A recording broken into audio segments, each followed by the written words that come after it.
성도 여러분 안녕하십니까? 오늘도 우리에게 귀한 하루를 허락하신 하나님께 감사드립니다.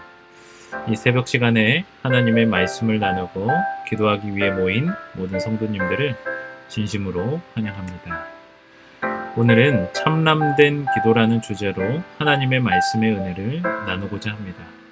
먼저 하나님의 말씀 예레미야 7장 16절의 말씀을 보도록 하겠습니다. 그런즉 너는 이 백성을 위하여 기도하라. 기도하지 말라. 그들을 위하여 부르짖어 구하지 말라. 내게 간구하지 말라. 내가 너를 듣지 아니하리라.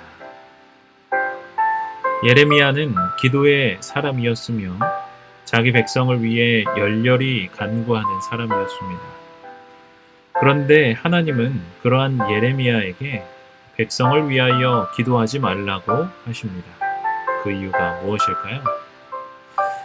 이미 이스라엘 백성들은 하나님을 떠났고 나라 전체가 하나님 앞에 영적으로 개혁하기를 거부하였습니다. 그래서 그들에게 닥쳐올 파멸 또한 되돌릴 수가 없었습니다. 임박한 심판을 돌려달라는 예레미야의 중보기도도 소용이 없게 되었습니다.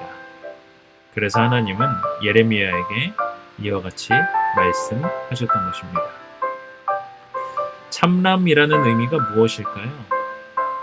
참남이라는 의미는 죄인 줄 알면서도 그것을 죄로 여기지 않고 회개하지 않고 계속하여 하나님 앞에 범죄하는 것을 의미합니다.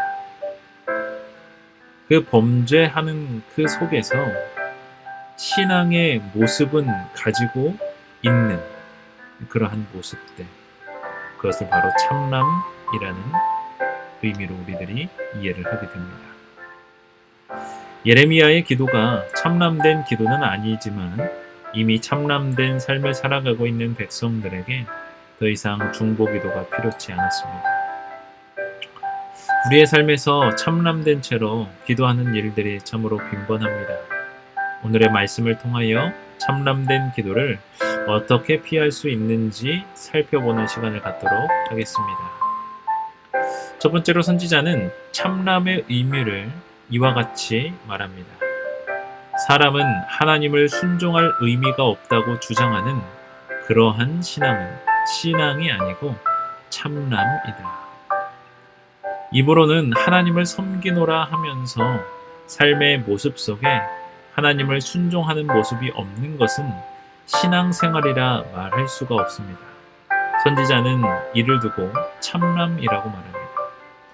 또한 우리의 억측이나 그릇된 이론들을 제멋대로 내세우는 것 또한 하나님 앞에 참남이라고 할 수가 있습니다. 참남된 자는 참된 신앙을 할 수 없습니다. 성도 여러분, 우리의 모습은 어떠한가요? 입술로만 신앙하는 것이 아닌 전심으로 하는 우리의 신앙이 되기를 간절히 바랍니다. 두 번째로 사탄은 예수 그리스도를 참남의 죄로 시험하였습니다. 그때의 사탄은 하나님께 대한 주님의 전적인 의존심을 또 한 번 밝히고 주님께서 성전 꼭대기에서 뛰어내리심으로 하나님의 아들이시라는 당신의 믿음을 또 다시 자기에게 증거해 보이라고 강요하였다. 이 세상의 부족해서는 사탄의 암시에 자극을 받아 하나님의 섭리를 참람되게 실험해 보므로 하나님을 시험하려 하지 않았다. 참람이라는 속성은 사탄의 속성 중에 하나로 사람들을 미혹하게 하는 방법 중에 하나입니다. 이 죄는 조금씩 우리의 삶에 들어와 결국에는 모든 몸을 썩어지게 만드는 것입니다. 사탄은 예수님께 참람된 방법으로 공격하였지만 예수님께서는 그것으로 하나님을 시험하려 하지 않았습니다. 사탄은 광야에서 예수님을 두고 시험을 하게 되었습니다. 돌을 떡으로 만들어라. 성전에서 뛰어내려라. 나에게 경배하면 이 세상을 다 주겠다. 예수님은 하나님의 말씀으로 사탄으로 승리하게 되었습니다. 우리 모두가 예수님의 모분을 기억하여 사탄을 통하여 닥쳐오게 되는 시험들에 승리할 수 있는 방법을 기억하게 되기를 바랍니다. 시험에 이길 수 있는 것은 하나님의 말씀과 하나님과 연결되어진 기도의 삶으로 가능한 것입니다. 예수님은 스스로의 생각으로 상황을 판단하지 않았습니다. 머릿속에 기억된 말씀과 하나님과의 연결됨이 죄로부터 승리할 수 있는 힘을 갖게 하였습니다. 우리의 삶에서도 이와 마찬가지로 사탄이 주는 시험에 온전히 승리할 수 있는 방법은 나를 의지하는 것이 아닌 하나님을 의지할 때에 가능한 일입니다. 내 생각이 들어가게 되면 참람된 신앙이 될 것임을 기억하기를 바랍니다. 세 번째로 우리는 기도 중에 망상을 조심해야 합니다. 정로의 계단 96쪽에 있는 글입니다. 기도는 언제나 우리가 원하는 꼭 그 방식으로 응답되고 또한 우리가 원하는 꼭 그것을 얻을 수 있다고 생각하는 것은 망상이다.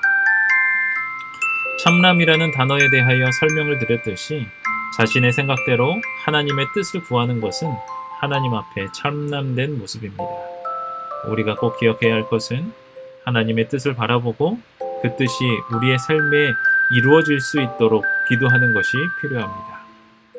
이 사실을 기억하여 하나님 앞에 죄를 짓지 않는 삶을 살아가게 되기를 바랍니다. 오늘의 본문의 말씀입니다. 그런즉 너는 이 백성을 위하여 기도하지 말라. 그들을 위하여 부르짖어 구하지 말라. 내게 간구하지 말라. 내가 너를 듣지 아니하리라. 성도 여러분, 오늘의 말씀을 통하여 무엇을 느끼게 되셨습니까? 참람된 기도라는 주제로 우리가 함께 말씀을 살펴보았습니다. 우리의 삶 속에서 우리가 알고 있는 죄를 고백하고 버리기를 꺼려할 때에 우리의 기도는 참람된 기도가 됩니다.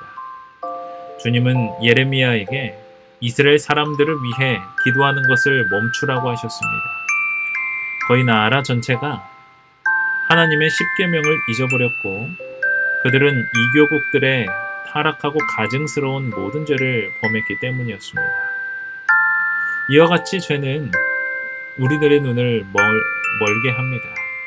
이 정도면 하나님이 용서하시겠지라는 마음으로 기도를 하게 됩니다.